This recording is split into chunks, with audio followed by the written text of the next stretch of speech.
If you have any questions for me during the meeting, please send me a direct message in the Zoom chat. I look forward to serving you during SACOG's Model User Conference Session 2. Now back to you, Mari. Thank you, Robert. You are so good at that. I love it.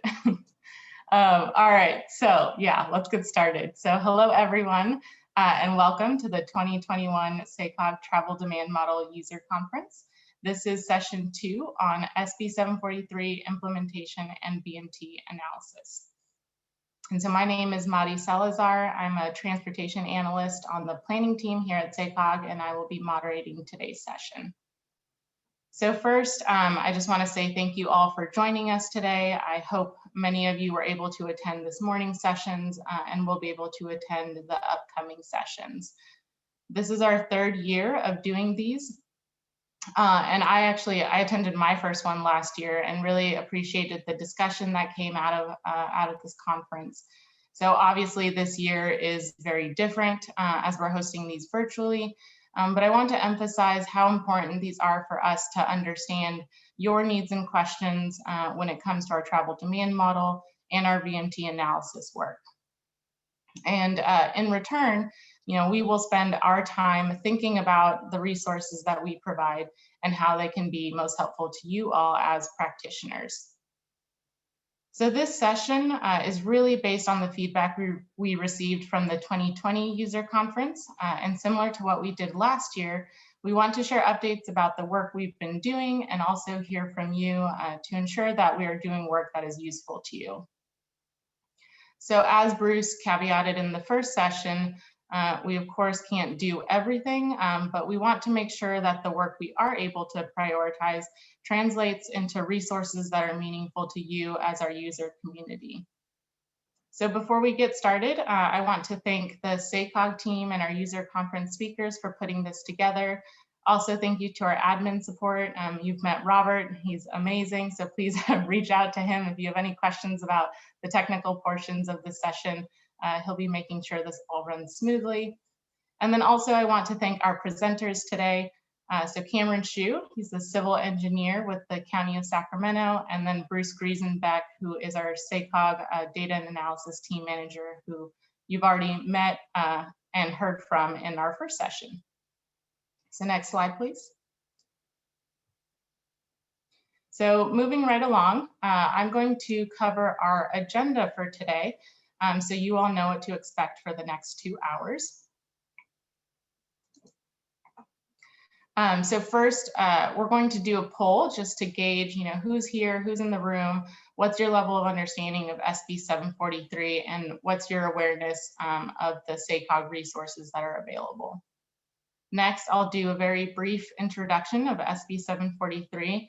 And I'll keep this brief just because I believe many of you may already know what SB 743 is. And, again, we only have 2 hours. So we're going to try and focus that time on the resources that we have that can help you. So next, I'll do an update on our SB 743 local agency working group. I'll talk about what we've done in the past year and then what we're looking forward to in 2021. And then we have Cameron Hsu with Sacramento County, who will be sharing a local's perspective when it comes to SB 743 implementation, and then also how the working group discussions have helped in the development of the county's guidance. And then next, Bruce will share an update on the resources that SACOG staff has developed, and he'll share what's coming next with those resources. And then lastly, we'll talk about continued support and things we have heard are most desired from our user community. And then we're hoping to get some feedback from you all on what that could look like. And again, what would be most helpful to you. And there will be portions of today where we're going to set aside for questions and discussion. So there will be one right after I present and Cameron presents. So we'll have a chance there to hear from all of you. And then also we'll have a big chunk of time after Bruce's presentations to hear from all of you. And then finally, I will wrap up our session, and then Kyle Shipley, who you've met in our first session, he's going to share about what's to come in session number 3. So next slide, please. All right, so as I said, we're going to start off with a poll to gauge who is here. So Robert, if you could start that poll. Thank you. So I'm going to take a moment and read through these questions as you guys fill them out. So first, we want to know where you're from. I know this is similar to the first session, but it really helps us in thinking about, who's coming to these sessions, who wants to learn more about this. And then our second question is, how familiar are you with SB 743 and Vmt Analysis? Wow, I'm seeing a lot of people are familiar and saying that this is or will be a key component of my work. So right on. And then, are you familiar with SACOG resources for implementing SB 743? All right. And so this is just to help us, think about, we have resources on our website. We also have, just resources that we're developing. Are you aware of these, and how can we help share those with you? All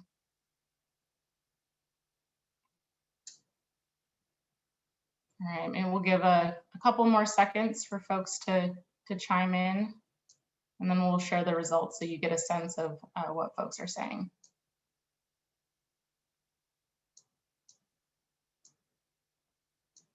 All right, Robert, I'm seeing it. Yeah, you can share the results. All right. Oh, looks like we got a lot of folks from a consulting firm, from government, so city, county, state government. I'm curious what that other is.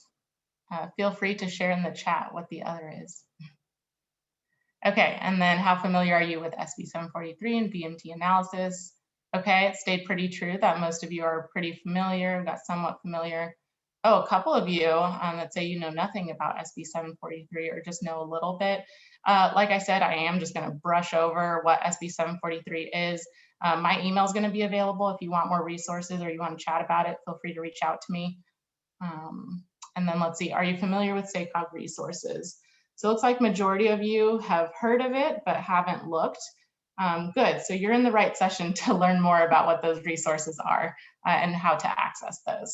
So great. All right, so we'll keep moving along here. So next slide, please, Robert. Okay, so introduction to SB 743. So again, this is going to be very brief. Last year, we received a lot of interest from this group on this topic and how implementation might work and what resources are available to support that work. So SB 743 was passed into law in 2013 to promote infill development, active transportation, and smart growth. It tasked OPR, the Office of Planning and Research, to come up with a replacement metric for level of service in transportation analysis in CEQA. And the intent of this was to better align our environmental review process with climate goals for reducing greenhouse gases. And so OPR, after years of deliberation and stakeholder outreach, settled on vehicle miles traveled, or VMT, as the recommended metric to replace LOS. And last June 2020 was the official implementation requirement date for lead agencies to incorporate Vmt analysis into their CEQA process. So there's been a lot going on to get lead agencies and all those involved in CEQA transportation analysis prepared for projects to start going through this new process. And I want to acknowledge some of those efforts. So I know that Caltrans has released guidance documents for transportation analysis on the state highway system.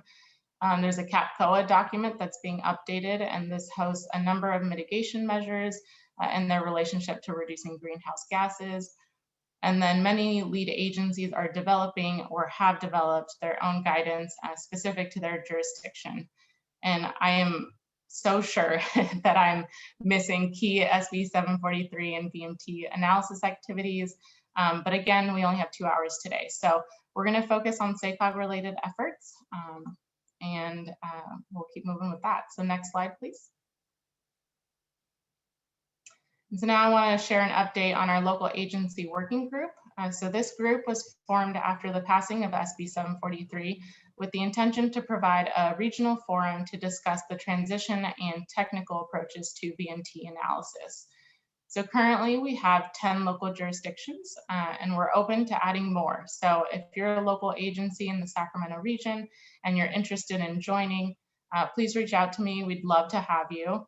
And Robert put my email in the chat, so please use that and reach out to me. If you know of a local agency who's interested in joining, share my contact information, please. And so the purpose of this group is to provide that space for shared learning and furthering our understanding of how to navigate Vmt analysis. The transition from LOS to Vmt is certainly nuanced and has many technical aspects that we have felt we can benefit from in learning together and of course learning from one another's experiences and questions. And so this group meets every month and a half or so to share individual agency updates, discuss any latest news in CEQA, and learn more about SACOG resources as they're in development. And then we also use this group to collaborate on efforts such as Caltrans planning grants. We've done one, which I'm about to talk about, and then we recently applied for another one, which I will also share some details about. So next slide, please. So from about mid-August 2019 through the implementation date, June 2020, we used a Caltrans planning grant for technical assistance in reviewing and developing implementation tools. So SACOG, on behalf of the working group, onboarded a consultant team, BRPA Technologies based down in San Diego, and then Farron Peers, which I'm sure many of you have at least heard of, if not worked with, and then also I wouldn't be surprised if Farron Peers is on our call today. So we worked with that consultant team and they provided technical assistance in these key areas that are listed on the slide. This report is also available on our website and covers topics such as the Vmt estimation methodologies, minimum project size for Vmt analysis, and minimum project size for when to use our travel demand model. And then we also covered mitigation measures as part of this technical assistance grant. So again, this is available on our website for you to download. And then Robert is also including a link to this in the chat. So next slide, please. All right, and now looking forward to 2021. So in fall of 2020, we asked this group, what can SACOG do in this next year to help support your efforts in implementing SB 743?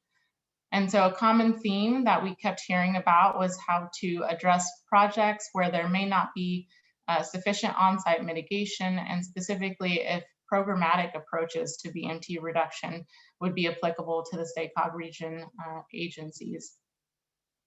And so again, I want to remind us that the original intention of SB 743 is to promote infill development, smart growth, and the use of active transportation. So how can we leverage these concerns about mitigation that we're anticipating, and how do we funnel them into increasing opportunities for meeting those SB 743 goals? And so Vmt mitigation programs are possibly a way to encourage more development of infrastructure that promotes active transportation, or can help high Vmt inducing projects contribute to a fund that supports other projects with Vmt reduction potential. And there are a lot of questions around mitigation programs. The two documents here are primers for that understanding, but in order to understand how programmatic approaches to Vmt reduction might be applicable to the Sacramento region agencies, this group collaborated again on a Caltrans planning grant. We just submitted an application in February, so we won't hear back until later this year if we're awarded. And we submitted the application through the Sustainable Communities Funding Round for Caltrans. And so Vmt mitigation programs, again, are a potential approach for ensuring overall Vmt reduction. There are three different types of programs. So there are fees, banks, and exchanges that all essentially aim for a similar goal, which is to create a Vmt reduction opportunity where there was not one before. So for example, a Vmt mitigation exchange program, a project that has a significant and unavoidable in CEQA for transportation analysis and has exhausted all on-site mitigation measures, could seek out alternatives for reducing Vmt in another part of the city, county, sub-regional, or regional geographic area, depending on the type of program that's developed. And so this could translate into the funding of a bike lane or sidewalk to promote active transportation. And then that high BMT project would receive the BMT reduction credits and be able to use that for mitigation purposes. And so the two documents I have on this slide are leading resources and understanding what Vmt mitigation programs are and what they can look like. However, the types of programs are very complex and require further analysis to determine if they can be an appropriate resource for the Sacramento region agencies. And so Robert's going to link the two documents in the chat so you can view them if you haven't already. And so as a conceptual exercise, we can see the benefits of this, but there are many details that would need to be resolved in order to ensure the effectiveness of the program. These programs can be costly to manage and operate, and can also require long-term monitoring of the mitigation measures to ensure the BMT reduction goals are actually met. And so our goal in this effort, if we are awarded this grant, would be to better understand the applicability of these programs for local jurisdictions in the SACOG region, and to build out the framework and guidance documents that a local agency would need to get a program started. And so that is what we've been up to at the local agency working group. And now I want to turn it over to Cameron Hsu at Sacramento County, who will help bring all that I've just talked about at a high level down to the ground level, and he'll have some examples for how this all can play out. And then after Cameron's presentation, we'll have some time for both of us to answer questions and to hear from you all. So Cameron, I think one more slide. Yeah, there you go, Robert. Thanks, Mari. And yeah, so I'm happy to be able to share a local perspective on implementation. Some of this information may be a little bit redundant to my fellow city and county members of the local working group or anyone who saw my ITE webinar presentation, but I've tried to update this to include some more examples of how this has played out in the real world on some actual projects. Next slide, please. So as already discussed, we've been active participants in the local working group and incorporated a lot of the recommendations into an updated set of transportation analysis guidelines, including screening criteria, analysis and modeling methodologies, and significance thresholds. Next slide, please.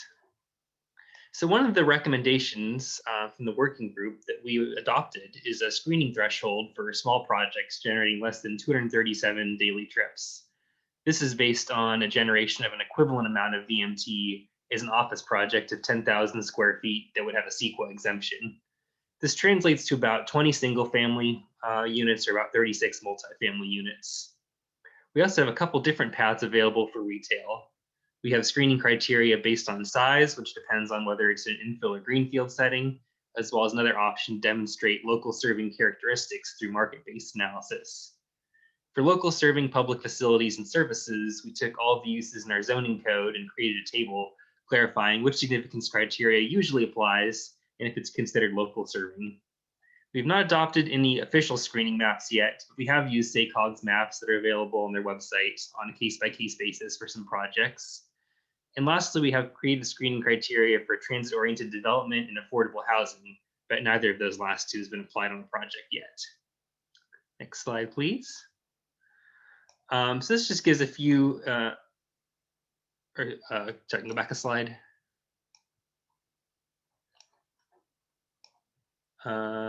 Should be on the slide with implementation examples, thanks.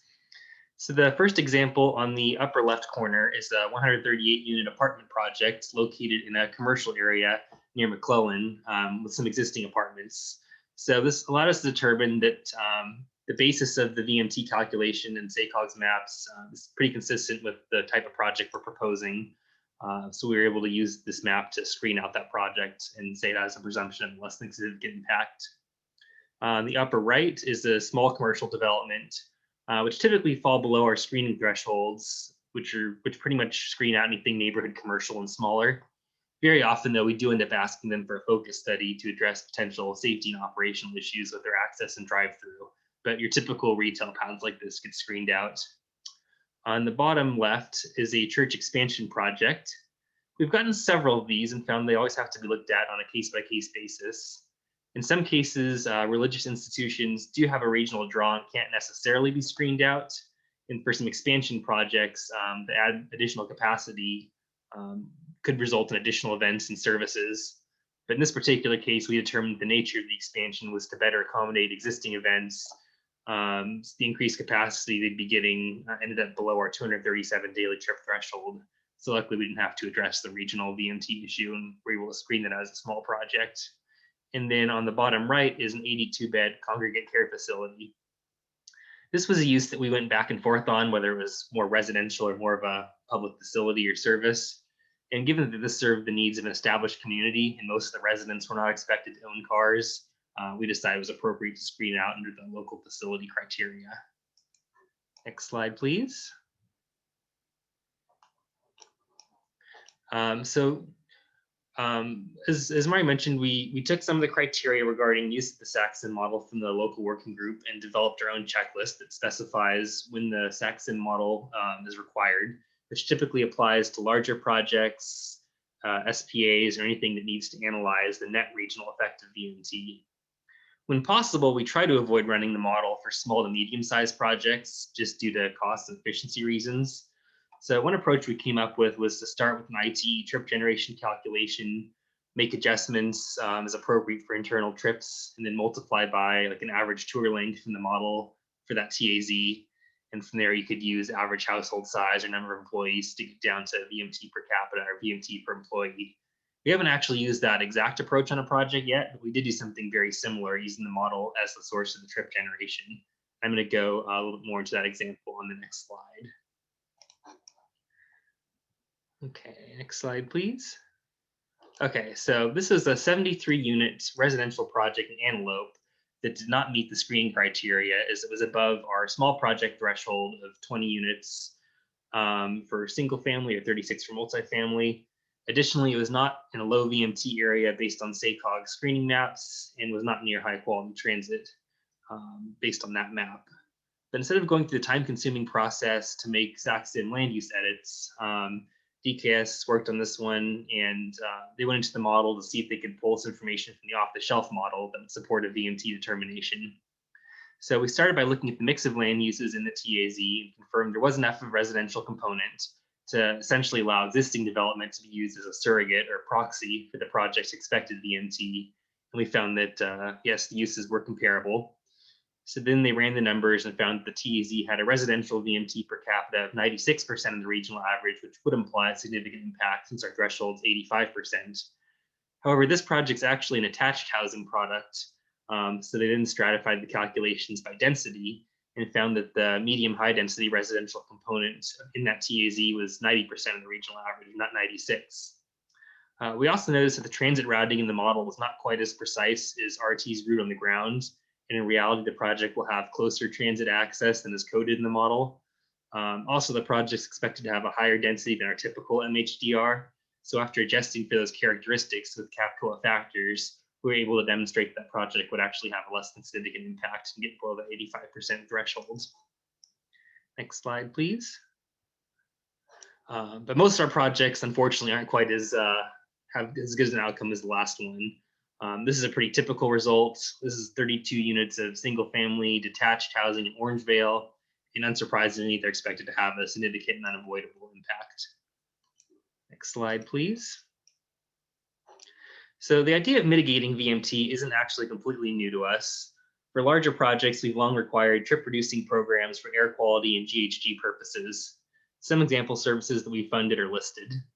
The way we've paid for these services is to condition development to form an active benefit zone within what we call County Service Area 10, which requires an engineer's report to document the boundary, description of services, method of apportioning costs, a budget, and a charge roll of parcels. Once property owners vote in favor of establishing or joining a benefit zone, a property tax assessment is collected every year and used to fund these ongoing services. Our intent is to continue using this mechanism to at least partially mitigate VMT impacts of large developments. We were able to use TMA data from SACOG to try to quantify VMT reducing effects of TMAs. The data showed that regionally, 25% of employees work for a participating employer, and then 7% of those employees take advantage of these programs, which can be used to estimate VMT reductions attributed back to both the residential and employment components of a project.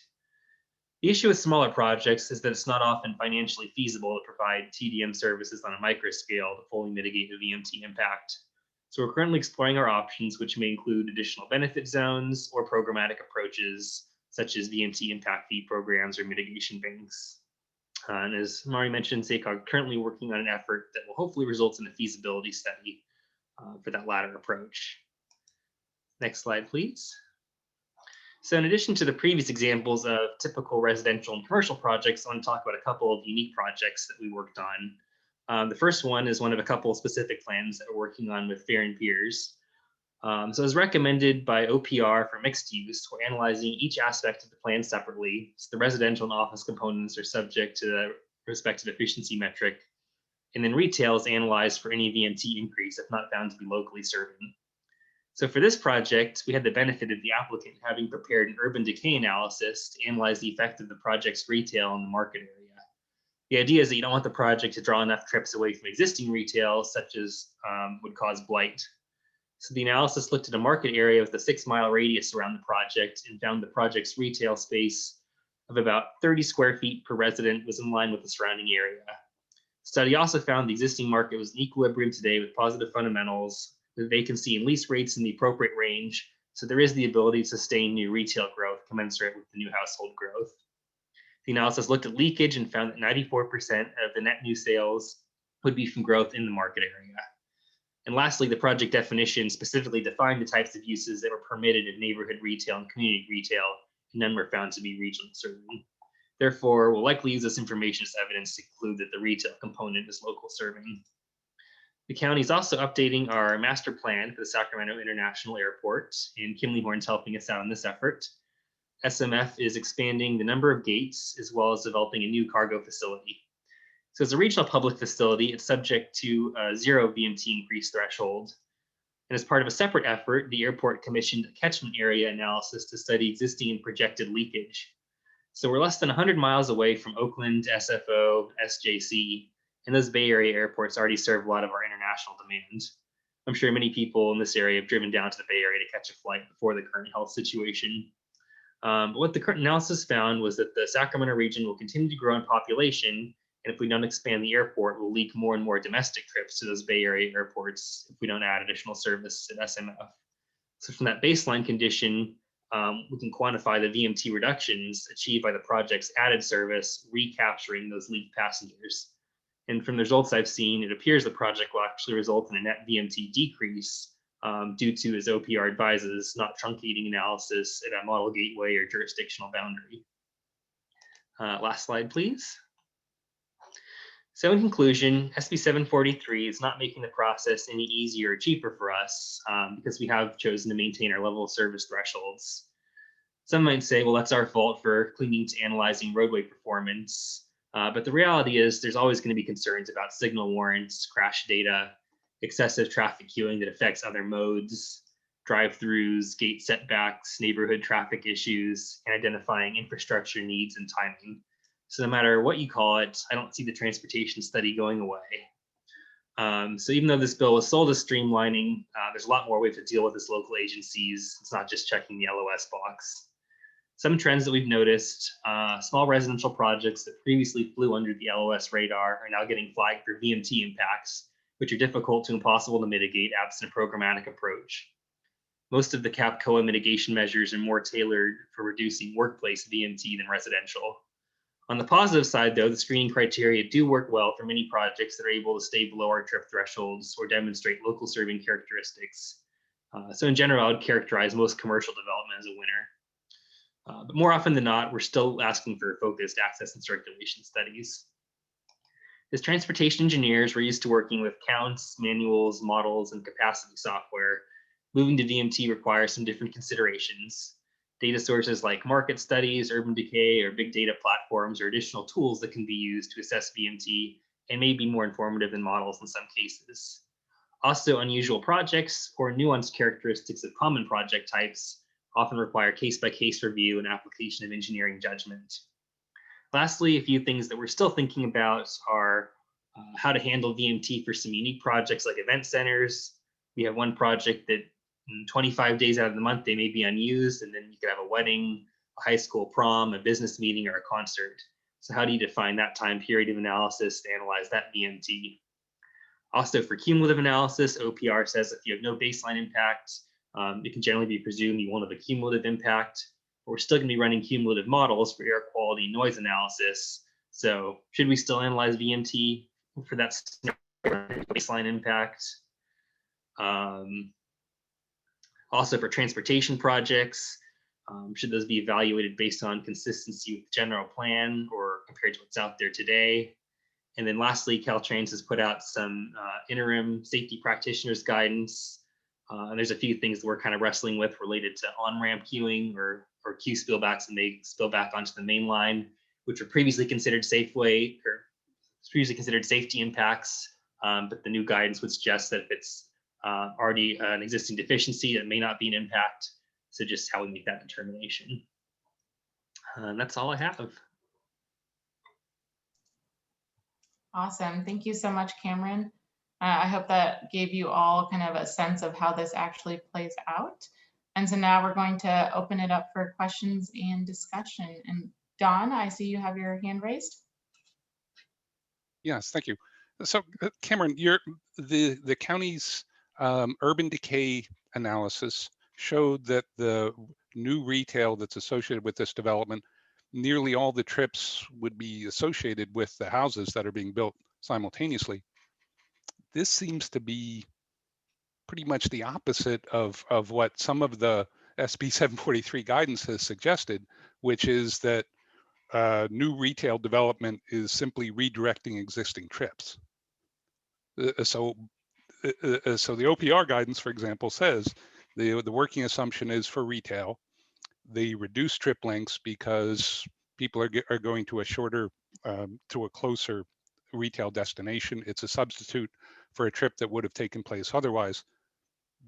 But this analysis seems to suggest the opposite. Is there something I'm missing here?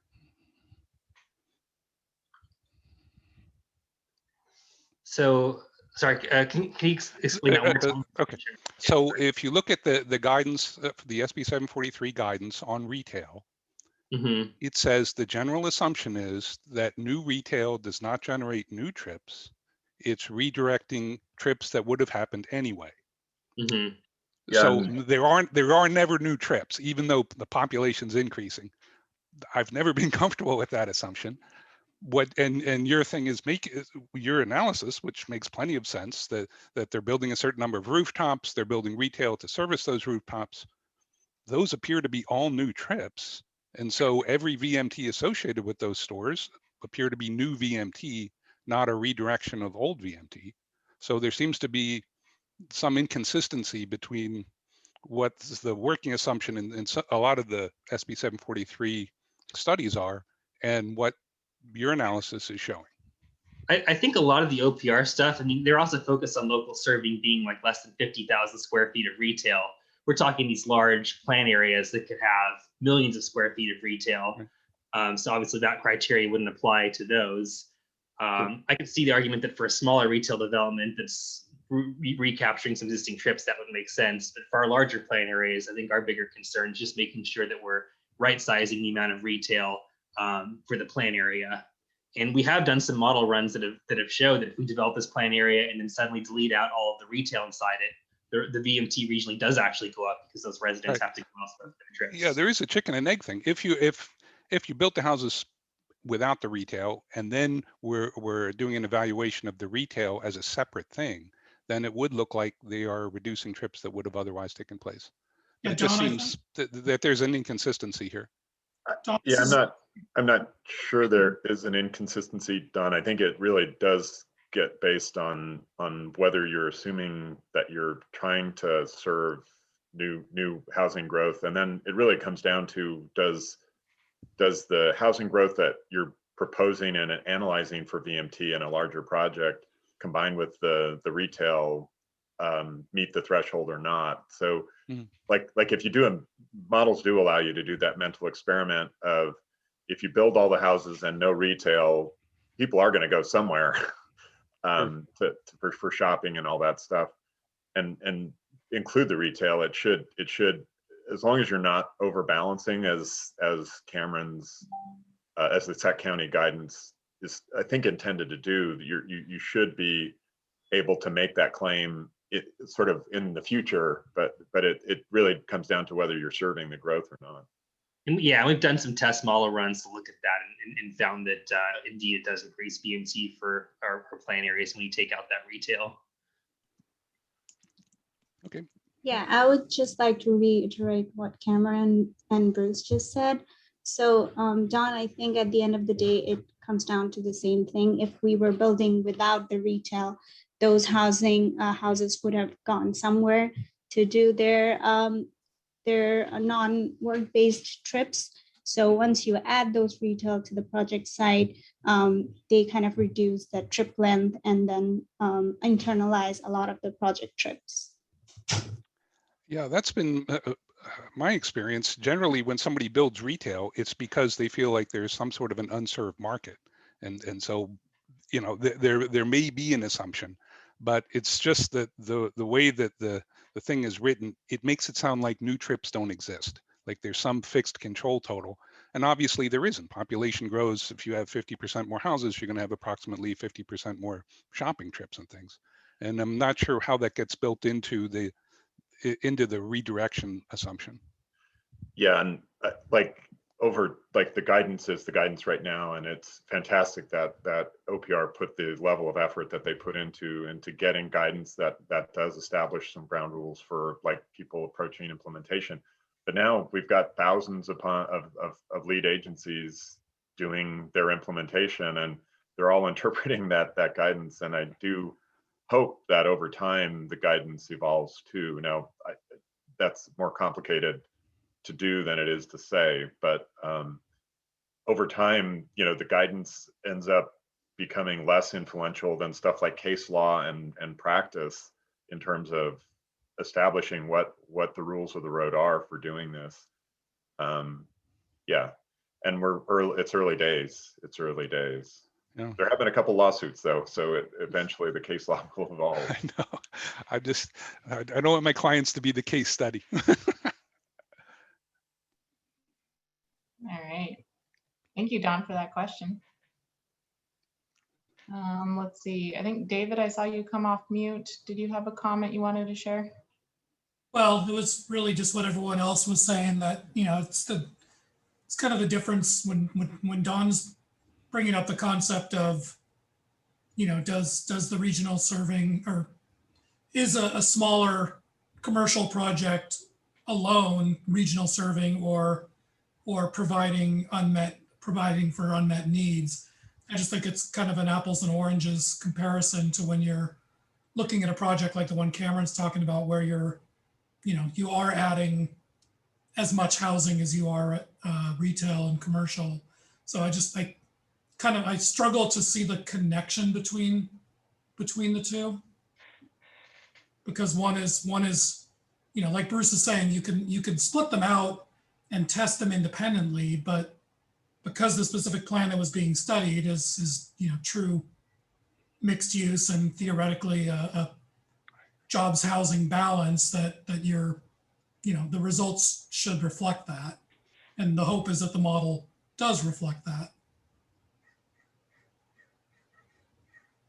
I think the model, the market analysis that Cameron described really is a good augmentation to a travel demand model, because I think travel demand models have a fairly simple construction of what retail and shopping activities are, and having that augmented analysis around just looking at that, like the narrower markets of retail within a service area, is probably a good augmentation. Well, and I think where the market study really helps, and in some of the discussions Cameron and I have had, is, you know, when you're talking about not just, you know, retail in general, but you're talking about, you know, specific targeted retail, be it a Costco, be it a Home Depot, Walmart, you know, things that you know have large, you know, catchment areas. And if you know that that there are large catchment areas that are not well served by those specific uses that might cut the amount of travel that people have to make to get to that specific use, and that can be documented, then that can help, help make the case for reducing VMT impacts based on that kind of market study. Yeah, I agree. What makes me nervous is if you look at any individual retail site, you could make the argument that it's reducing VMT because it's you're providing a closer destination. Nobody's going to drive past 3 stores that are very similar to go to the 4th one. They're likely to go to the closer one. And on an individual basis, that makes plenty of sense. But when if you start talking about you're evaluating 100, 200 retail things over the course of 10 years or something, some of those are going to be new trips that are done because of the growth in population. It isn't. I'm a little nervous that the assumption built into some of the literature that all retail trips are a substitute for a trip that would have taken place anyway does imply that there aren't any new trips, and there are new trips. As the retail footprint grows, somewhere those trips have to be accounted for, and it's just hard to see where it's being accounted for. Within a regional model, it's accounted for. It's just in some of the assumptions that are made for individual projects. It looks like it's always a fixed control total, and it's not. But I can take a quick crack. It's just that retail doesn't increase the population. It doesn't bring new people in. More people don't exist taking trips because you put the retail in that draws the trips from other retail. It might be that the distance traveled is further if they're skipping over their neighborhood hardware store to go to the Home Depot, or the other way around. But it's accounted for when you are putting in uses that are associated with new population, for example, housing. Okay, so the responsibility for the retail trip falls on the housing that's generating it. No, the effect of the retail is captured as you're studying retail, and the effect of the housing, which brings in new people, is studied when you're looking at housing. Yeah, and I think the argument that you started your point with, Don, is that there's an assumption by many that retail, like if you build retail, it is almost by definition intended to serve a market, and the magic of the market will ensure that no unnecessary retail ever gets built. I have confidence that in the long run that's probably true, but it is also true that jurisdictions compete for sales tax, and they compete for retail projects that draw sales tax into their jurisdictions. And I do think there are factors that go beyond just the Adam Smith free market that cause retail projects to be proposed and retail projects to be developed.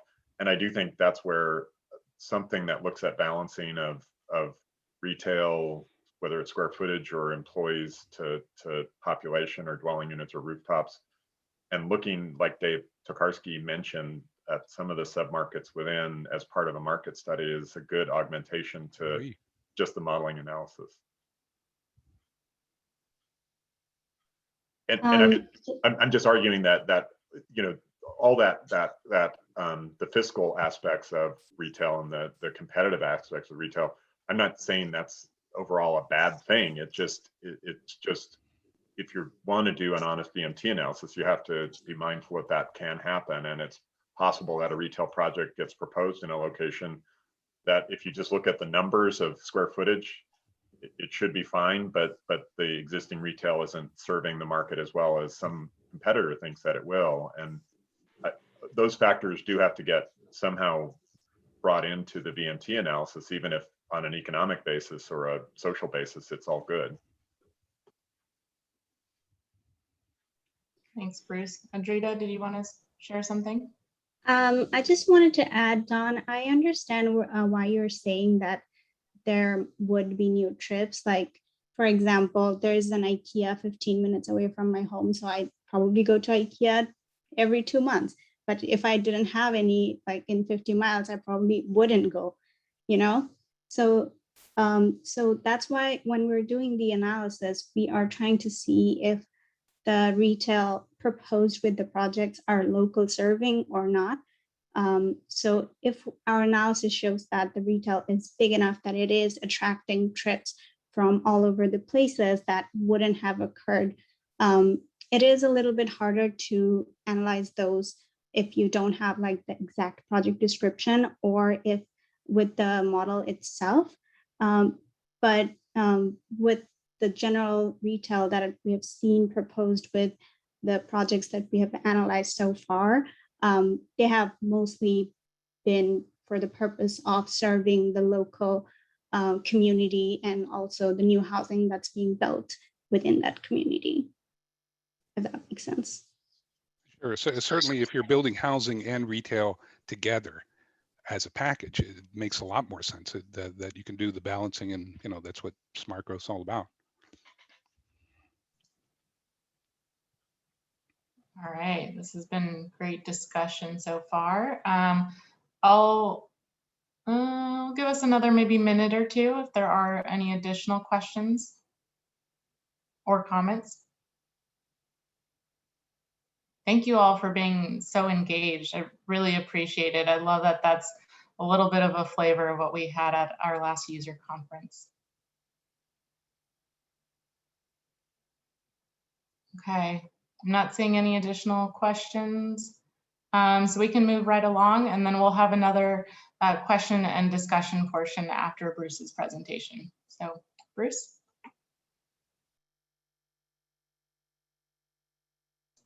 Oh, you're on mute, Bruce. Might be better. So we're shifting from just the focus on SB 743 and what that requires in terms of Vmt analysis to just Vmt analysis more generally, which is a concern for us.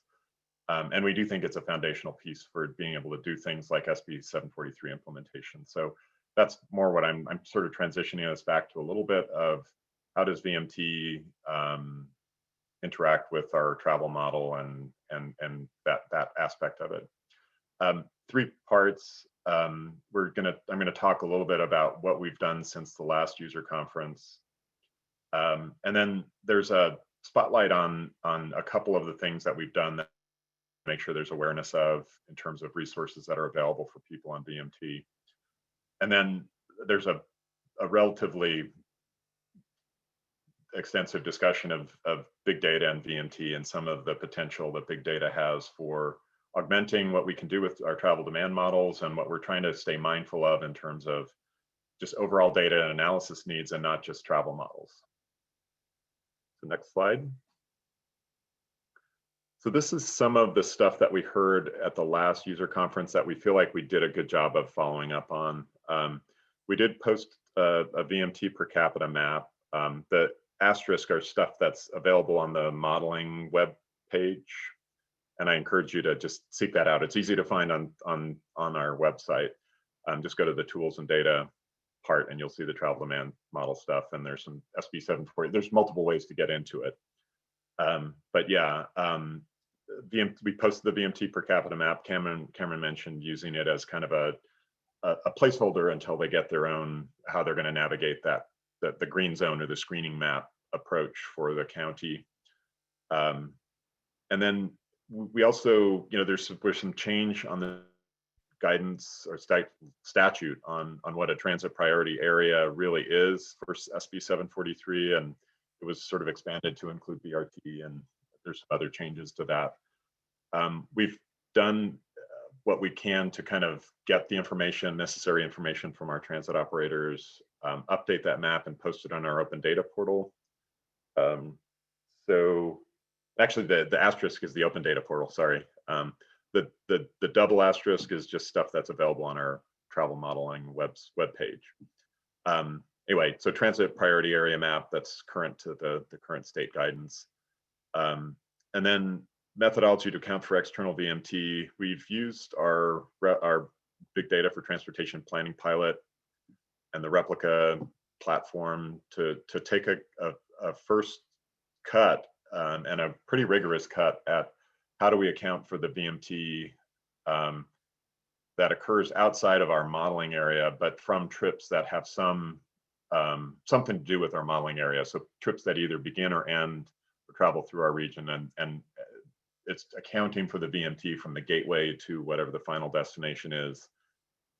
We do feel like big data is a really great potential resource for doing this, and we took a first cut using replica to do that, and that was a follow-up from last year.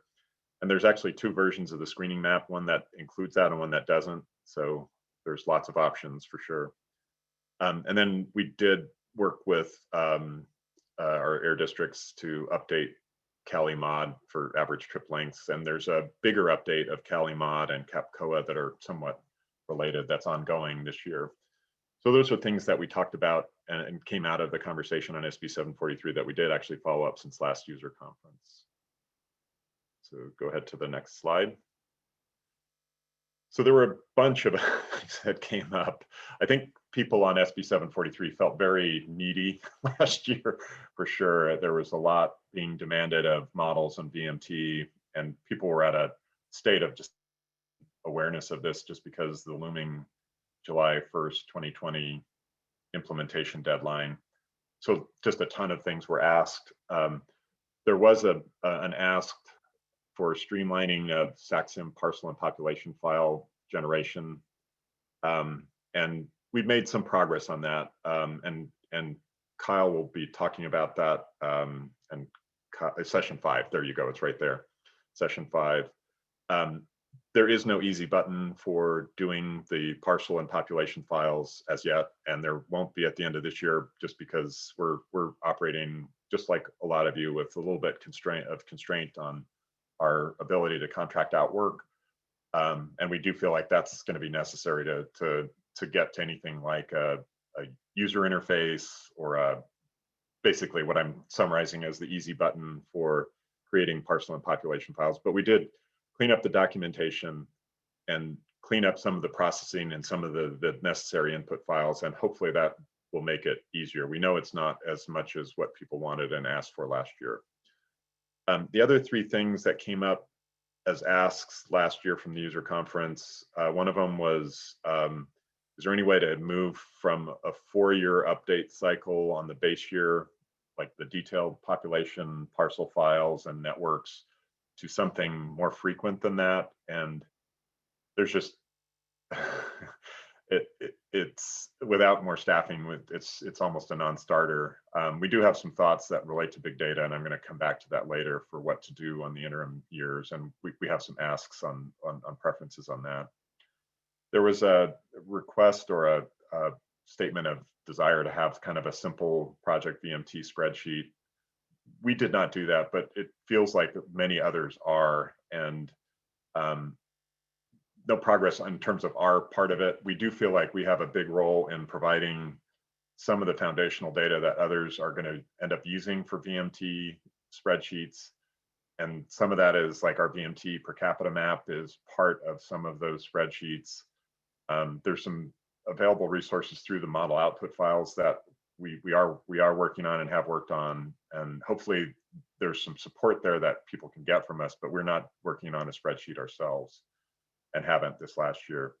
And then there was a request and a specific ask to bring SACMet, our 4-step model, back into maintenance. And again, it's just it's a staffing and resource no-go zone for us. We really did challenge ourselves to try and find a way to do that, and just couldn't really come up with it. So those are the things that came up that we either partially or didn't really get any progress on at all. I just wanted to be transparent about that.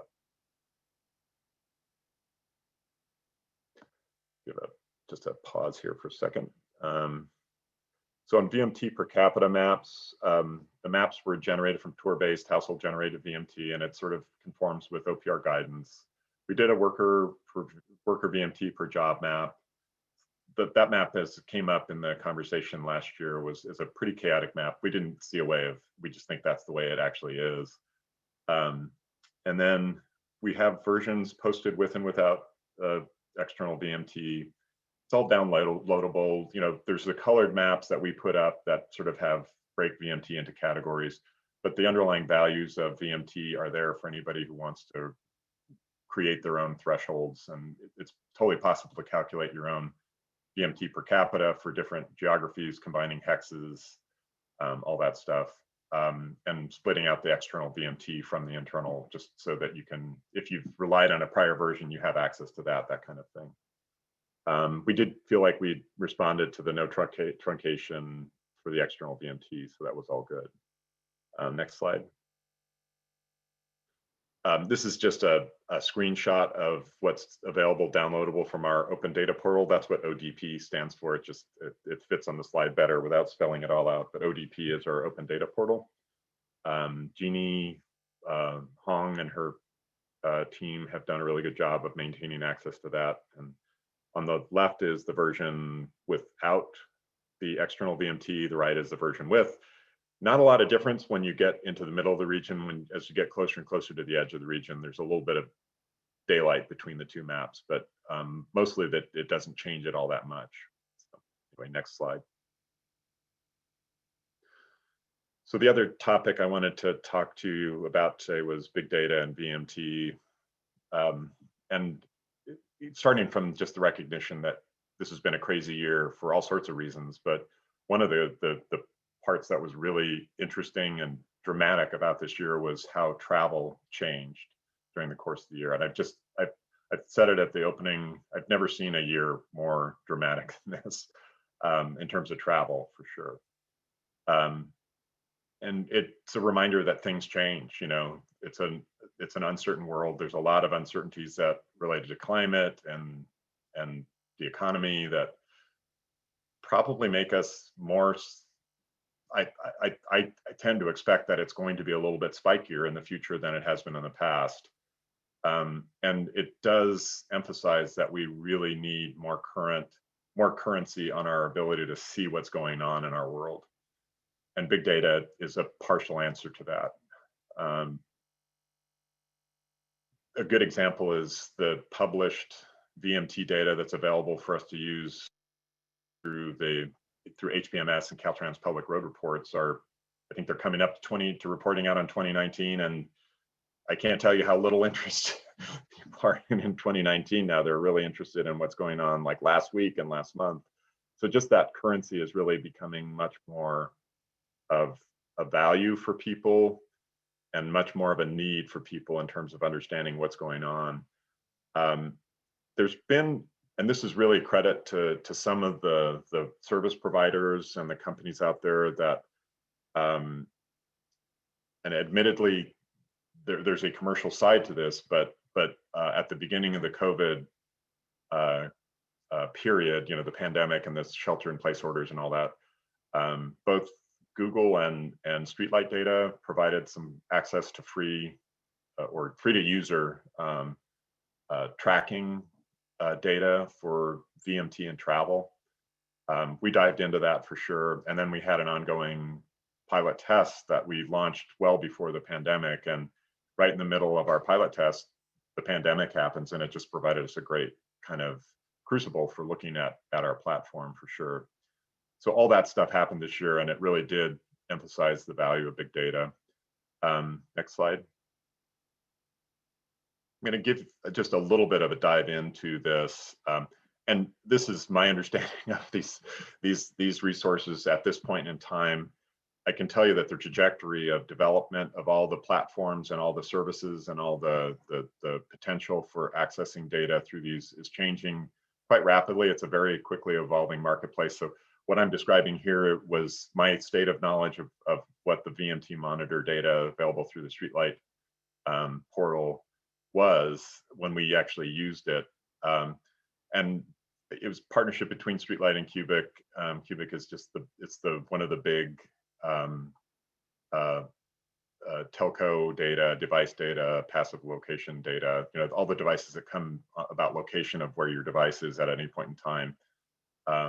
And they use that in a pretty rigorous process to generate estimates of VMT generated by current residents of counties.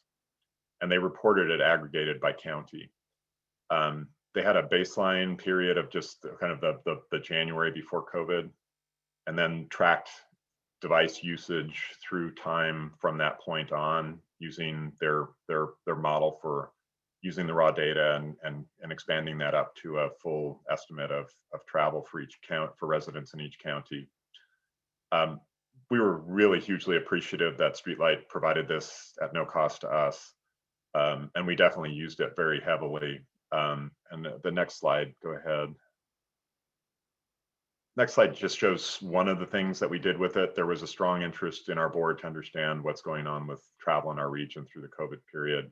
We took the data and sort of translated into a, like, where are we in terms of what was happening before COVID. This is definitely a hybrid of the raw data that, or the process data that Streetlight released, and our own processing of it just to aggregate it for our region. So this is really, it's based on Streetlight data, but it really is our work. And you know, the blue bars just show the weekly aggregate VMT that's shown in the Streetlight data relative to what you might expect on a normal year. The red line is just sort of what you'd expect on a normal year. Very influential, and the main takeaway is, yeah, we did have a big drop in travel, but we're kind of climbing back up, and we're almost back up to where we were, where you'd expect we'd be at any given year. Now, clearly there's different travel patterns, and when you look at counts and when you bring in other data sources, some of them that qualify sort of as big data. I don't know to what extent somebody would call PEMS big data, but I call it big data because it has a lot of the characteristics. When you look at counts, yeah, the VMT is climbing back up to what we call normal, but the travel patterns that are underneath that VMT are quite different in terms of time, and especially in time and direction. So next slide. Yeah, so Google mobility data was another source that was provided at no cost to us, and it's still being provided at no cost to us. Now it's highly aggregated. Again, it's county aggregations. They had a really interesting way of processing, and it was the same basic idea that they get raw device data from people with smartphones and GPS and all that stuff, and they process it to get a sense of change over time, and then they normalize it to some baseline level of activity that they feel like they have known. Again, the baseline was pre-COVID, sort of January-ish 2020. What they tried to get out of the devices for locations that they identified as residences based on what the device pattern was, they looked at how much more time were people spending at residences. And then at non-residential locations, and they again inferred from all the data that they've got from multiple sources, they looked at how much visitation there was. So how many people were actually traveling to and stopping at places of different types. And they had a whole range of non-resident, from parks to transit stations to workplaces to shopping, to, you name it. They had a whole range of things. It continues to be offered for free. It's sort of, I think it's sort of quarterly kind of updates. Go to the next slide and you can sort of see a glimpse of what it looks like. This is just a snippet of the most recent report for El Dorado County, and it just looked at kind of the % difference from baseline on residential time spent at residential locations and visitation to non-residential locations relative to baseline. Go on to the next slide. The third kind of big data source that we've been tracking for trying to get an understanding of VMT in our region is Replica, which is the platform that we procured through a competitive procurement. It's a project funded by Caltrans, SACOG, and CARB. It's been running for over a year now, and it runs through the end of this year in terms of just use of the access to the platform and use of the platform. We're starting to work on an evaluation report that we hope to publish in early 2022. And there's a session that has a big chunk in session 4 that will go into greater detail on Replica. But we did use Replica as part of this to sort of get an understanding of what COVID did to travel in our region. Go on to the next slide. So what has all this told us about VMT and travel in our region? And it's actually pretty consistent. If you look at just overall order of magnitude changes, it's fairly consistent story that we're getting from all three sources. From Replica, when you look at the overall amount of household generated VMT for spring 2020 relative to the pre-COVID period. And we go by quarters with Replica. It's sort of a quarterly snapshot for the average for that quarter. That spring quarter was about a 38% drop in household generated VMT relative to the pre-COVID period. And then by summer of 2020, it had climbed back up to just 7 or 8% below pre-COVID level. Google Mobility showed a similar kind of a pattern with March 2020, time spent at residence being 13% above what the pre-COVID period. I can tell you, my household is way higher than 13%. And obviously, this is one of the reasons that you do big data, because your own personal experience, I think tends to get overweighted when you think about what changes in the world there have been. And lots of people didn't have any change in their life much at all, other than the fact that there's a disease running around in the world. They still had to show up to work. They still had to go to work. They still had to leave their home quite often. And I think I take this seriously. I don't know whether it's a correct number or not, but I take it seriously as a of what the potential impact is. And then the visitation to workplaces dropped by 39% for our 6-county region. By February, time spent was 30% above where it was in February. So it's returning to kind of a more normal amount of time at home. Again, I don't feel that in my personal life. I still feel like I'm spending a way more time at home. Visitation to workplace is down 15%. So it's an increase from below, almost 40% below to about 15% below. So it's returning to normal, if you will, but still low. The streetlight VMT monitor was, and this was, mobility is a much broader aggregation period for sure. Replica is too, it's a quarterly snapshot. The VMT, streetlight VMT monitor was a weekly summary for us. We summarized it by weeks. The lowest week was over 50% below the pre-COVID period, but back up to about 9% below. Felt like there's a consistency to the different perspectives that we're getting on both the depth of the impact and the fact that on overall travel and VMT, it's kind of whatever that reduction was, it's going away. We're getting back to normal on VMT. Next slide. This is sort of transitioning to what do we need to be doing this coming year, and there's a little bit of there's a sort of some rolling propositions here, and this is the first part of it, and it's really attached to somewhat to big data, and this is really like applications of big data. So counting for external VMT, we do think that's probably going to be one of the biggest values that big data can provide is just getting past the boundaries that we've set for our models, and looking at VMT from a larger geographic frame. And then I do think it's the vendors and service providers in the big data world that are looking at us as transportation agencies. They're all trying to create products and services that can be used to do screening maps ultimately that are relevant to SB 743 and can look at VMT per capita in relatively small areas. We have one application of use of big data for doing a screening map in one of our local jurisdictions. The city of Citrus Heights went there. So that's a potential application for sure that we're looking at, and we want to challenge the big data providers through whatever means we can, and we've got limits on that, believe me, but whatever means we can, we want to challenge them to help us do that.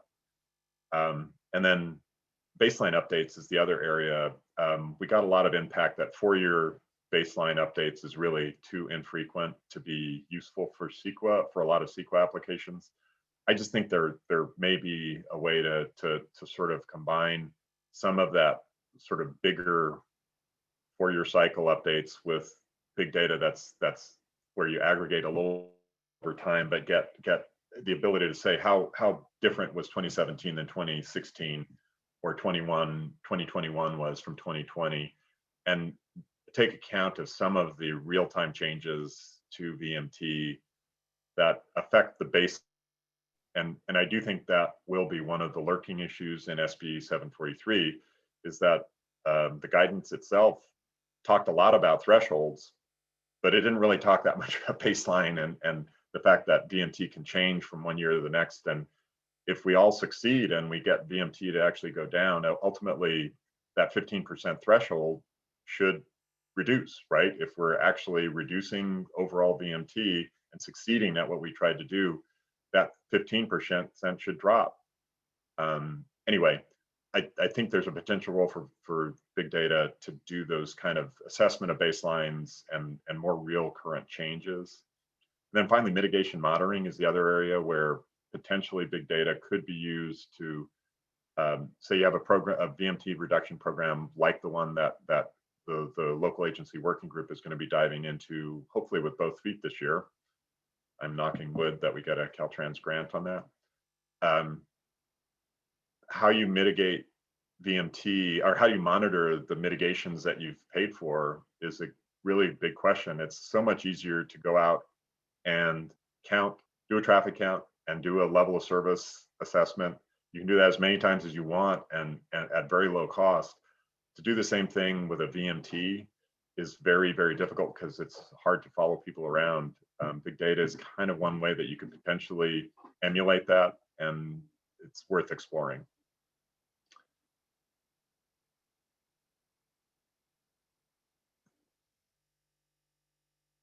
I'll go to this next slide and then just hopefully we've got a little bit more time for discussion. These are I just want to kind of review the stuff that we have under consideration for SB 743 and Vmt analysis more generally. Madi, just a reminder, on the local agency working group, we're really focused on programmatic VMT mitigation and continued implementation support. One thing that we've gotten a couple of hints from various people in our member group, not so much from the local agency working group, but the members at large.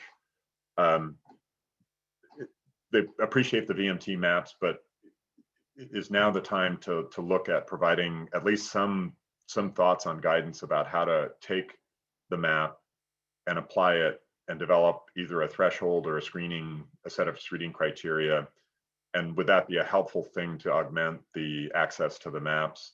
What we don't want to happen is for the maps to just be used in a way that is not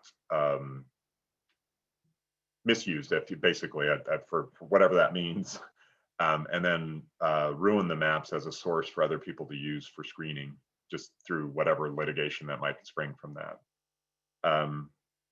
Big data applications, I was a little bit specific about that in the prior slide. Then any other ideas, that's really all that's on our plate right now. And we'd love to hear from you as to which things you'd value more, or if we're missing something altogether. Great, thank you, Bruce. And yeah, I do want to open it up to the group. Are there any things on this slide or based on our presentation today that really resonate with you and you'd like to see more of? We do have some questions on the side here, so maybe I'll go through those first. And then Kashfia, I see that you have your hand raised, so I'll go to you afterwards. So maybe first, Bruce, let's take a couple questions. I see one question from your presentation. So this is from David. He says, as it would seem that travel is still significantly down from quote unquote normal, do you think some of the return to normal in terms of VMT is due to people driving instead of taking transit?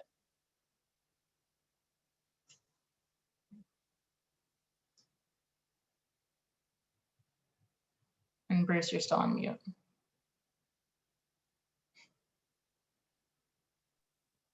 So I do think that, transit ridership is obviously down right now. It is a relatively small share of total trips.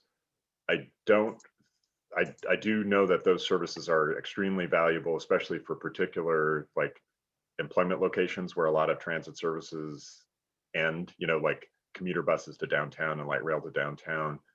And I think for a lot of populations within the region, the dial down of service that happened right after COVID was very, very impactful to just their ability to function in this region.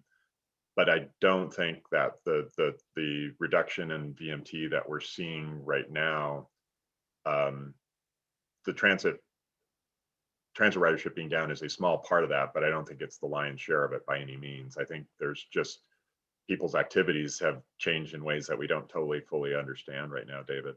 Well, what I was getting at more was 9% below normal seems, I don't know, just based on the number of people that are, unless people like most of us on this meeting who are working from home, unless we're a very small percentage of the overall workforce, which maybe we're a smaller percentage than I think we are, but with so many people, working from home and very few kids, attending school, it just seems really shocking to me that, the fact that it dipped by over 50% doesn't surprise me at all. The fact that we're back up to, 90, 91% really does surprise me. I mean, I know I've been out on the road, sometimes, and it does sometimes seem like traffic is somewhat getting back to normal on the highways and such, but I don't know, it really surprises me with the number of people that are still home from work and the number of kids that are still home from school, that we're somehow back up to 91%. Yeah, and 9% below is probably overly precise, David. I think we are low. We're low relative to probably where we were before. Madi, I'm almost wishing we did a poll on how many people are actually working from home still. I know a lot of our members, our member agencies, when I talk to them, they're either partially or 100% back to work at workplace. I know schools are still out. I can't explain it, David. And I don't know whether 9% is right, or maybe it's 12, maybe it's 15. I don't think any of the sources that I showed you, the precision that's implied there is probably not totally accurate or totally reasonable. And all I was getting at with my original chat question was just, do we think that the fact that people, who are home from work, or, that might have taken transit originally to get around, who do have the option for, using a vehicle, might be using a vehicle. So one, in creating that, the streetlight data shared with you, one of the problems I had was like the only VMT number we've ever really had that we could rely on with some geography to it is kind of an annual average number. And when I tried to get information on seasonality of VMT in our region, I couldn't really find anything that was at all usable at regional level. So the normal that I put in was just based on the FHWA seasonal adjustment factors. Thank you to FHWA for providing those. But it made me realize how little we know about what the seasonality of travel in our region really is. And there is huge seasonality. El Dorado County and Placer County talk to us a lot about seasonality of travel demands there and the problems that creates for their local traffic in the summer and winter months, when there's a lot of people commuting back and forth or traveling back and forth to the Tahoe Basin. But I think I do think that the general finding that that really low period is pretty much in our rearview mirror, and we're trending back up to something like the VMT that we had before. I take that seriously. I still think we're a little bit low, but David, I'm concerned because like I have the same question that you do. How can it be that we're getting that close when so many other things haven't really happened the way we do? But it's a complicated world and people do react to things in way different ways. I'm trying to avoid generalizing from my own personal experience because I realize I'm a minority in this region in terms of my ability to avoid some of the worst impacts of COVID, and I know other people can't. And I'm trying to keep that in my head, that I do need to not overemphasize or overgeneralize from my own experience and try and figure out how this is affecting a whole range of people, including people that don't have the option of not turning up at work. And I think there's a lot more of those than we actually realize there are. Okay, so staying in line with the Vmt Trends discussion, I saw that Cameron, you shared some analysis that the county is doing about river crossings. Do you want to share anything about your post in the chat?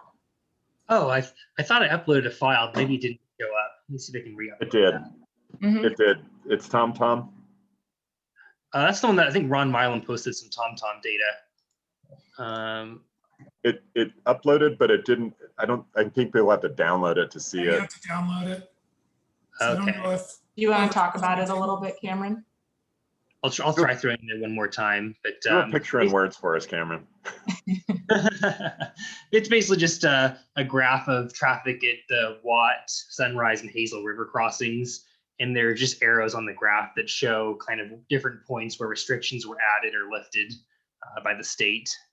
So at the very sharpest drop back in April 2020, we were seeing 40 to 50% decreases. Hazel had the sharpest drop, Watt the least, which makes sense since Hazel's more of a commute corridor to 50. Watt has some more development along it.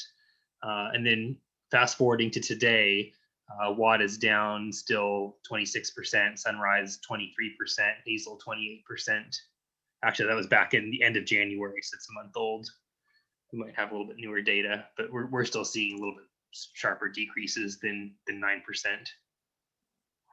I'll try and find and actually I'll challenge Robert to find a link to our regional progress report and put it in the share, the chat, Robert. But we found similar things, and we actually correlated some volumes with speed data from the NPM RDS data, and there's correlations, and it does vary by location, and we clearly don't have enough data to really know what's going on through the whole system. That's the other takeaway, is like, we've got these points and it just takes so much effort to get data like this together. I'm hoping that over time we can find more seamless ways of doing this, because I think this is the kind of information that's really actually useful. That's my own presumption. I think some other things that would be interesting would be just looking at comparisons to, as to what has happened in terms of vehicle occupancy as well. Because I think, as people are segregating themselves more, less carpooling, less sharing of vehicles, and, the number of vehicles on the roadway, the difference between the number of vehicles on the roadway and the number of people moving around could be very different. Yeah, and I'd encourage people to attend session 4, where Xingyi Gao will walk through some of the initial stuff we're learning from Replica. There's some interesting stuff on that for sure. All right, and then Ron also posted some responses to Vmt Trends. I see some pictures. Ron, do you want to share anything about those? Yeah, just real quick. This is the TomTom data that looks at actually traffic congestion, and it kind of supports what Bruce was indicating, that traffic congestion, not just VMT, is coming back, not back to where it was previously. And that's one of the things that's nice about the TomTom data. You can actually see what the average congestion back in 2019 was. And I put in Wuhan by comparison, because not only are they back, but they're higher than some of their previous 2019 days. We've also looked at some of the Wuhan data regarding transit ridership, and it looks like part of their reason for the higher congestion is a loss of transit ridership, to David's point, and people opting for purchasing cars and using cars. And we've also seen kind of that extra car use happening, especially at the ski resorts this winter. If you were skiers, you would have noticed that less people on the mountain, but the parking lots are completely full, and the traffic congestion seems as bad as it ever was. So definitely seems to be some of those effects in play. All right, thank you, Ron. So now, Kashvia, I see you have your hand raised. Yes, I have two questions. One is, so it is mentioned in the presentation that replica data was used for calculating the IXI VMT through the trip-linked product. So I'm curious to know that if there was any validation work done to evaluate that data. And the second question is the VMT monitor product from Streetlight. So did they use the sample device count for such calculation, or they rolled it up to actual vehicle count to reflect the VMT of the count itself? So, and if yes, then what was the methodology used for that? Yeah, I'd encourage you to just go to the Streetlight VMT monitor documentation that they have online. It's a complicated process, and I don't want to not do it justice. They were very rigorous, though, I can tell you that. But with all big data sources, you do have one of the problems you have to solve is that, yeah, you've got a lot of devices, but it's not every. You still have to expand, and you don't have data on everybody, especially once you filter out the data from devices that really is not all that useful because it's inconsistent or incomplete or scattered or duplicative of some other device that you've got through another means. And so you do have to deal with the expansion issue and the sample issue. You also have to deal with the issue of just data that isn't clean, and you do have to boil it down to data that you have better integrity to. And then confidentiality is the other thing. And most of the, everybody has to solve those problems, and Streetlight had some really innovative ways of doing that. So I'd encourage you to look at that documentation. On replica, I want to make it clear, we did not do IXXI, and this is model. This is way in the weeds for model, but it was gateway to external location. So it's sort of GX, if you will. So if you look at every IX trip goes through a gateway. So there's an IG portion that our model captures, and then there's a GX, there's a gateway to external portion. And we use replica data to help with that GX. Some of the beauty and the curse of a lot of big data is it's providing unique snapshots or insight into travel. And by I do mean unique. It doesn't have anything that you can actually compare it to very easily.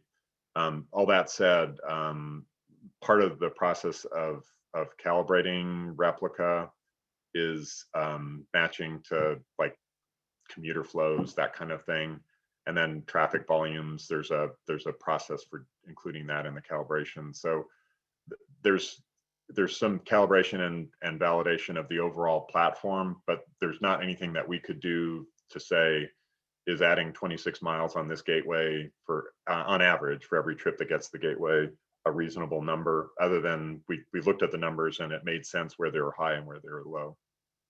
Like I said, it's a first try at doing this. I think it's way better than not doing it at all. But is it precise? I appreciate some insight into where we should compare that and try and validate it. Yeah, and I can add in on to that a little bit. I would say we've done more reasonableness checking, comparing it to SACSIM, comparing it to the CSTDM, and just really what different sources we have. But it's kind of like we don't want to over calibrate. We can't really say one source is 100%. We're trying to validate against. Kashfia, I know that you and I have kind of looked at and discussed some of the differences in trip purpose and trip length, and if it's a trip, if they're stopping to eat, there's just these little nuances. And so I think we'll probably report a little bit more of that when we do some of the replica reporting, but I wouldn't consider it a full calibration, partially because we're not exactly sure what to calibrate to. Thank you. Great. And then we received another question in the chat. So this is from Ravi, and they ask, it is one thing to look at volumes creeping back to reach pre-COVID levels. Another thing to look at any changes or revisions to trip purpose profiles or distributions. Has Replica or other big data tools been used to investigate before and after comparisons of trip purpose distribution? And just a really brief answer, I'd encourage Ravi or anybody else who has that question rattling around to attend that session 4 and hear more directly from Shengyi on this. We've done some, but there's a lot more that needs to happen, both on just sort of seeing what the application has to tell us about what changes are happening, and then challenging those findings to make sure that we're comfortable with them. Ravi, it takes a lot to do exactly what you're doing. We've started to do that process though, and we're starting with some of the bigger aggregate system-wide metrics and reasonableness checking and validation, and we're trying to get down to more detailed snippets and looking at the exact questions that you're asking. But it's just very difficult to do so. I do think, yeah, we're learning a lot about like what it means to have a platform access to something like Replica. Overall, I do think SACOG really would like to maintain platform access, and we're trying to figure out resource have the ability to do it on our own, and we're trying to figure out how to make that happen. So, more to come on that for sure, but we're trying to talk. We're starting with some of the partners that we worked with on the big data pilot that we have underway now. We're trying to engage a broader audience to find out if there's other people who would like to be part of that. And we hope that by the time that we lose access to the Replica platform, we have something to replace it. And that happens at the end of this calendar year. Thank you.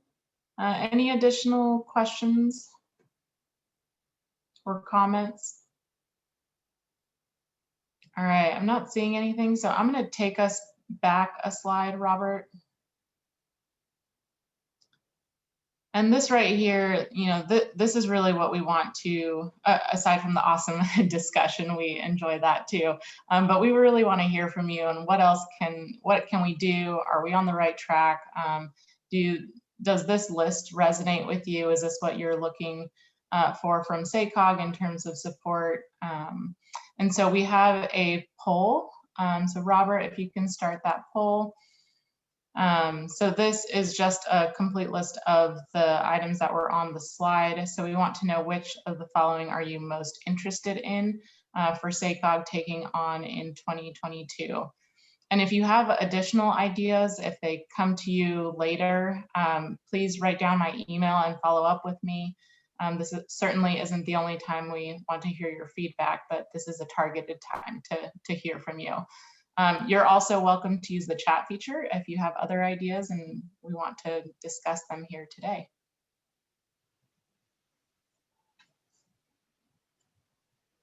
All right, give a couple more seconds for folks to be able to read through all of these and provide their responses.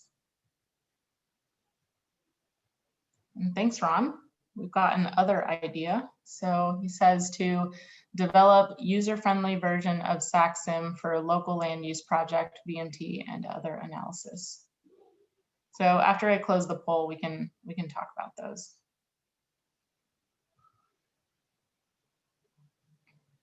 Okay. All right, Robert, we can close the poll and share results.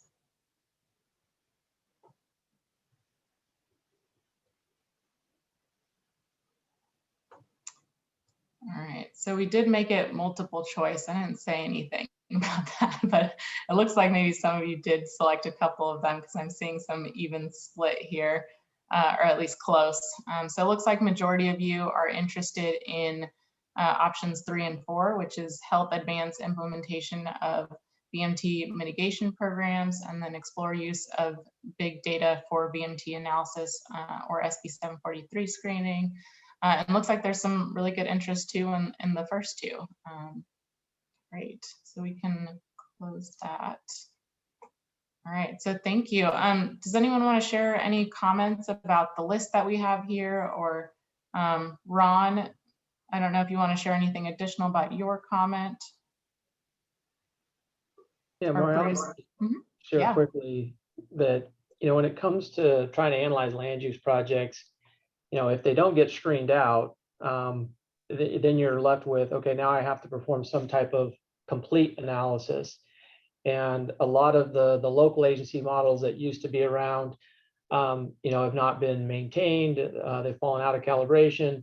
And really, SACSIM is the best available modeling tool, even for our local projects in many cases.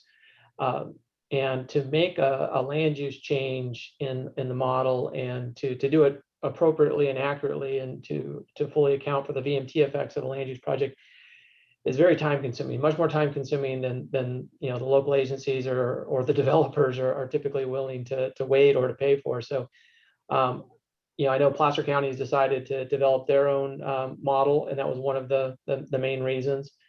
To the extent that other jurisdictions are going to find themselves in the same situation, whether it's for VMT or even trying to analyze local roadway projects. So it would be helpful for SACOG to kind of take a clear position with respect to what is reasonable to expect out of SACOG in terms of the tools that you guys are creating, because you do have lots of federal and state obligations that consume a lot of your time, versus what are the local agencies supposed to do on their own? Should they be following a Placer County lead and developing their own models, or is there some way to help evolve SACSIM so that there is a more user-friendly version for doing land use projects? I think there's some ways that potentially could happen, but it also depends on the resources you guys have available. Yeah, and it's a complicated question to answer. Thanks for asking it though, Ron. I think that's one that we really do need to. We did weigh in at the end of last user conference, and I don't want to. This is the second time this question came up. I don't know to what extent it's shared. Madi and I will be trying to beat the drum a little bit to find out how common that concern is, and we will do what you asked, Ron, which is really at least identify what we're capable of doing and some other paths forward.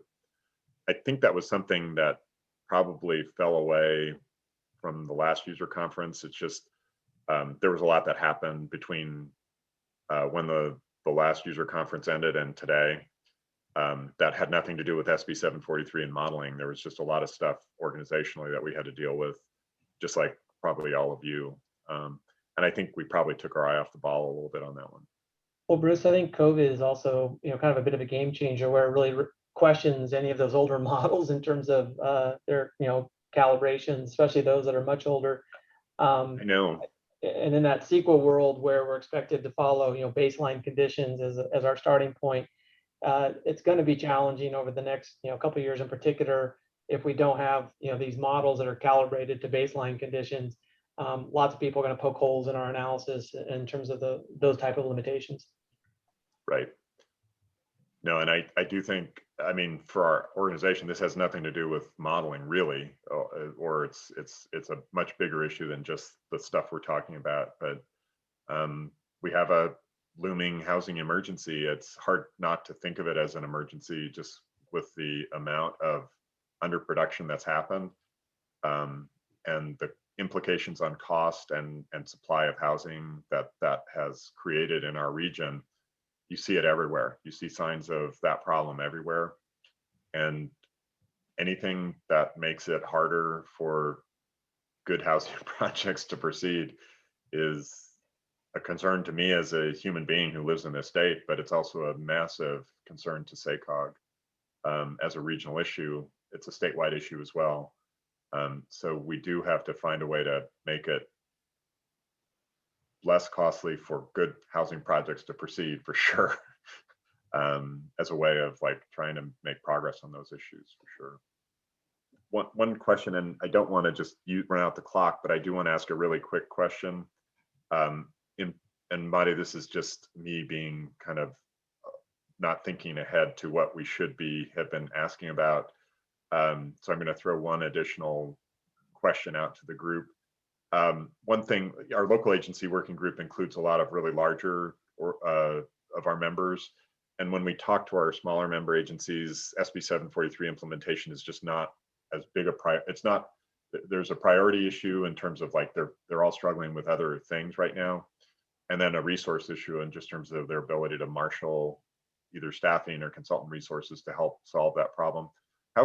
How true is it among the folks present on the call, is there, and I don't know what I'm asking you to do, maybe chat or email Madi, like she said in the poll, if that's a concern for you, that you're a small, you're representing a small agency, and SB 743 just is not yet a topic engaged with, and that is a problem looming for you.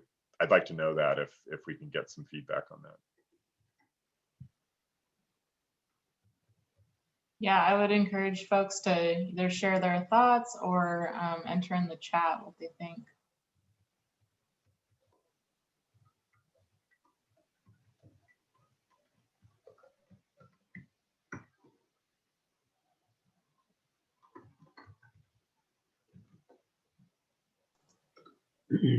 All right, Bruce. Oh, all right, Bruce. I think maybe I'll get like some we have a wrap. Maybe I'll get some emails with some responses. Yeah, and we've got 15 minutes left. I think that's a gift, right? Yeah. Well, let's see. There was another idea here by Mike that I want to share. So he says for SACOG to be as a clearinghouse for experiences and best practices in applying SACSIM for land uses or other than those covered in standard mapping. Bruce, do you want to respond at all to that one? I think it's a great idea, and Mike, expect a follow-up call to figure out what that might look like. I'm fine at least trying to figure out if we can include that in what we do. Great. Any additional thoughts or comments, or if you want to say anything about our list here, if we're missing anything? I'll leave it open for a little bit longer, but if we don't hear anything, we can end a little bit early.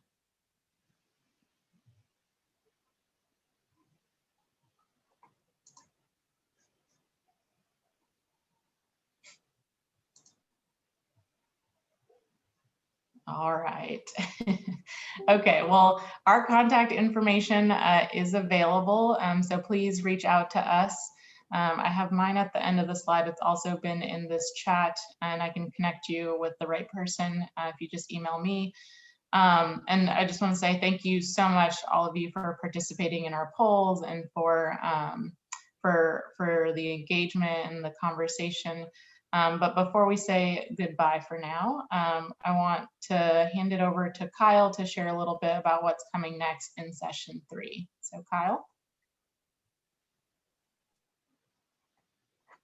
Thanks, Mari. Thanks for the presentation, and thank you, Cameron and Bruce. Really appreciate it, and everyone attending today's conference. Like I said in the previous session, we're going to be recording all of these as Robert announced previously, and we'll present the slides at the end. So you should all have that available at the end of the conference. So session 3 is tomorrow morning, 10 a.m. to noon. And it is it 2024 yet? Planning for the future. I'm sure if you've been in this game for a long time, or if you've just heard us ramble on about our long range planning today, a lot of what we do is in this 4-year cycle. We release the MTP SCS, and then we begin the next one. And this is really where we, as Ron just mentioned, this is where we're able to keep our models up to date. We collect new base inventory, and then we do our planning off of that. So tomorrow's session, we have a quick MTP overview by Clint Holtzen, who was the MTP project manager for the last plan, and he's now SACOG's planning manager. And Jeannie Hong will be giving a presentation on our base inventory. I know I fielded a lot of questions, and there's discussion on how do we integrate the housing and employment at a parcel level. And so we'll go into some of that details. We also have Tina Glover, who is our demographer, to really field some of the questions on some of the data sources, the difference, pros and cons, uncertainty, and how we do it and why we do it, and why you might be seeing some differences, say if you're using LEHD data, for example. And finally, we have Dov Kaden from our land use team, and he's going to be talking a little bit about the land use forecasting for the next MTP, as well as an additional build out project. I think there was a question in the chat about some alternatives planning scenarios for, say, if single family housing continues as it's trending compared to multifamily housing. And so hopefully we'll have some good discussion on that. And really this is we've left a lot of time for discussion.